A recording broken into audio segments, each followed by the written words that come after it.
I can think of a handful of times that we've recommended therapeutic separation, and most of the time it has to do with the couple just not being able to have a discussion, have a conflict discussion, have a time of sobriety. So usually that's what it is. And when we recommend it, we don't just say, "I think you should do this."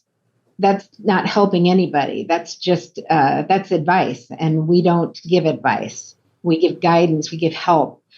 So we have Bill and I have a form. We have a form that delineates what a therapeutic separation would look like. It's an agreement.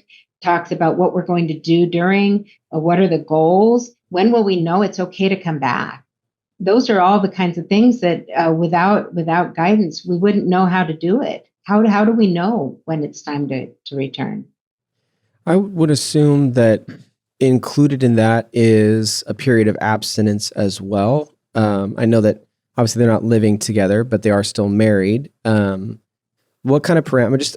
I'm thinking there may be people who think about that, and I know it's easy for maybe the struggler to go there first. Well, like, what about that? What about sex? Like, is that completely off the table? What kind of parameters do you have around that? Yeah, that's one of them. What kind of touch is going to be okay? Is it okay to hold hands? And Yeah. is it okay to get together and go see a movie? Whatever it Yeah. is, there has to be, and especially with physical, there has to be an agreement on what's going to be okay and what's not. Mhm. Because and it's not to make it sound like a legal document, but we have to cover every base and make sure Yeah. that there's no loopholes. Yeah. Well, you said we couldn't hold hands, but you didn't say that we couldn't have sex. Well, Right. when, That's a jump. when Yeah. Yeah. Yeah. right, but I've heard this. Yeah. So I've no doubt. and then absolutely, a period of abstinence is usually what the struggling spouse or the betrayed spouse is needing. Is that period where she is the one to initiate any physical contact, or any physical contact needs to be asked for. I'd like you to give permission before you touch my body. I'd like you to ask permission before you give me a hug. So all of those things that just seemed normal or a normal part of the relationship, when there's a therapeutic separation, these kind of things have to be delineated. What is okay, what's not.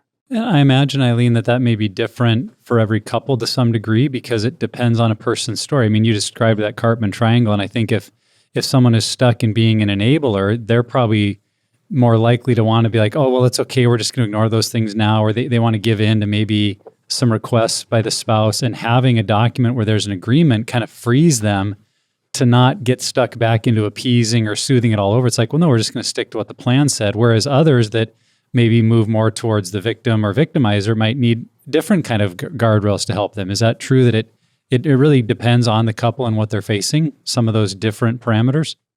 Right. One couple that we worked with, when I saw her next, and this was in our private practice, she said, I asked how it was going. She said, well, we had sex. And I said, okay, that wasn't in the plan how you had it. And she said, well, he was crying. So classic enabler. He cried, so she gave in, and so we had to have a conversation about that. Is this how you want it to go? And that just was a clear sign that she had some repeated boundary violations in the relationship, and that the enabling is just so deeply ingrained in her that she needed to do more of that individual work. Yeah, I feel like what you're saying is that the separation really isn't just for the struggling or addicted spouse. This is for both spouses to reevaluate really how they engage in their marriage. And yeah, obviously not every female, spouse is an enabler. But I know in the church, there's a lot of that can be, pretty prevalent.